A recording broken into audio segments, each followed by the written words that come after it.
안녕하세요. 코인 브리핑입니다. 최근에 중동 쪽 좀 시끄러웠는데도 보니까 이스라엘 증시, 그 TA35 지수라고 하죠. 오히려 오르고 뭐 국내 증시나 비트코인도 생각보다 잘 버텨주더라고요. 네, 맞아요. 시장이 예상외로 좀 차분했어요. 이란 쪽 반응도 생각보다는 뭐랄까 좀 누그러진 느낌이었고요. 네, 자체적으로 승리 선언하고 뭐 보복은 일단락 된 듯한 뉘앙스도 있었죠.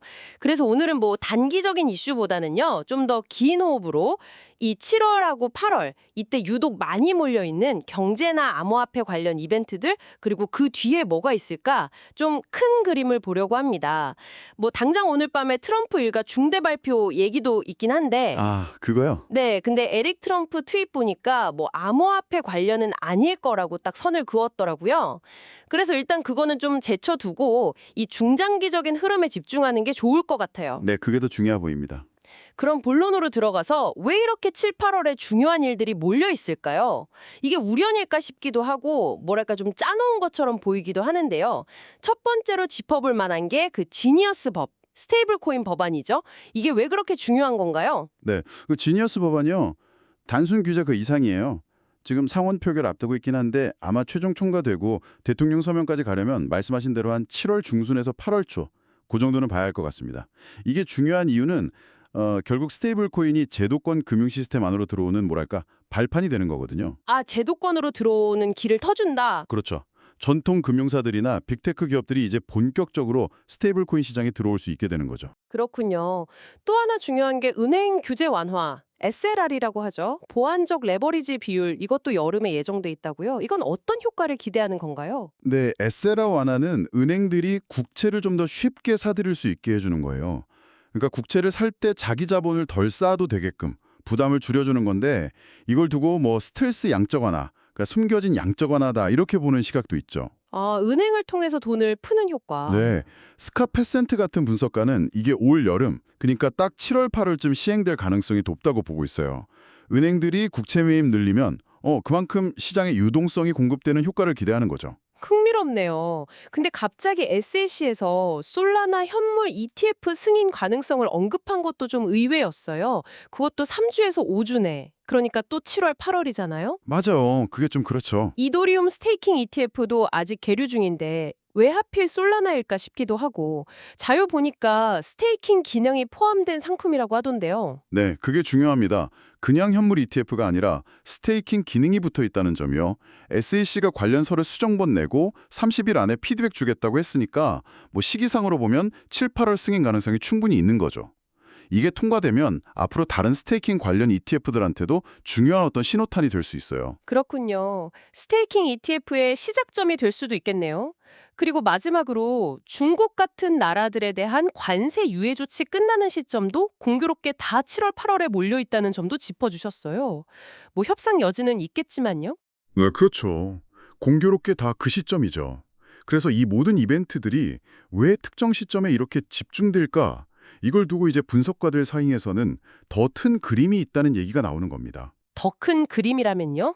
네, 바로 트럼프 행정부 혹은 뭐 그 정책 기조를 이어받는 쪽에서 추진하려는 대규모 감세안, 소위 BBB, 빌드백 베터라고 불리는 정책의 재원 마련 전략하고 연결될 수 있다는 분석이에요.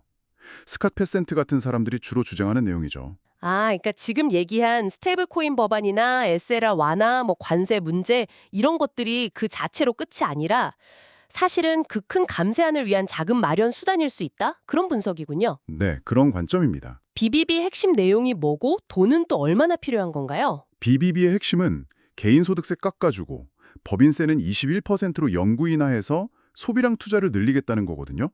뭐 마가 실현의 경제 버전이라고 볼 수도 있고요. 문제는 이렇게 하면 재정 부족이 어마어마하게 생긴다는 거죠. 한 3조에서 4조 달러 정도 부족할 걸로 예상돼요. 3조에서 4조 달러. 와, 엄청난데요? 이걸 그럼 어떻게 메꾼다는 거죠? 그 분석에서는? 그 분석에 따르면 크게 한 세 가지 방법으로 돈을 마련할 수 있다고 봐요. 첫째가 바로 이 지니어스 법입니다.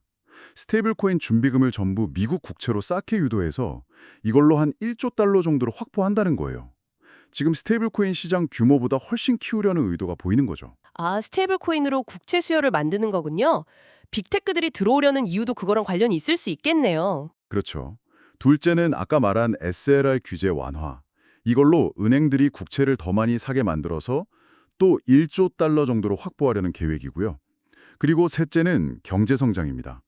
법인세 인하 효과 등으로 아일랜드 모델처럼 한 3년간 매년 3%씩 성장하면 거기서 나오는 세금으로 또 1조 달러 정도를 메울 수 있다는 계산이에요. 그럼 뭐 관세 올리거나 정부 지출 줄이는 거, 예를 들어 IRA, 인플레이션 감축법 예산 같은 거 줄이는 건 핵심 재원이라기보다는 좀 부수적이거나 협상용 카드로 쓸 가능성이 높겠네요. 네, 그럴 가능성이 높다고 보는 거죠.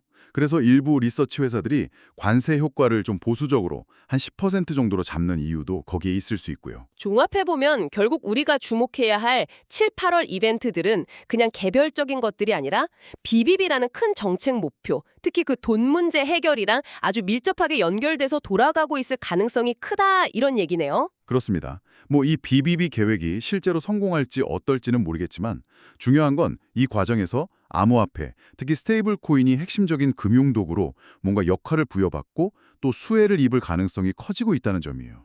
이건 암호화폐 시장 전체에 굉장히 구조적인 변화를 가져올 수 있는 부분이죠. 네, 지니어스법 통과나 SLR 완화 같은 건 단순히 코인 시장뿐만 아니라 전체 금융시장 유동성에도 영향을 줄 수 있는 큰 변수들이네요.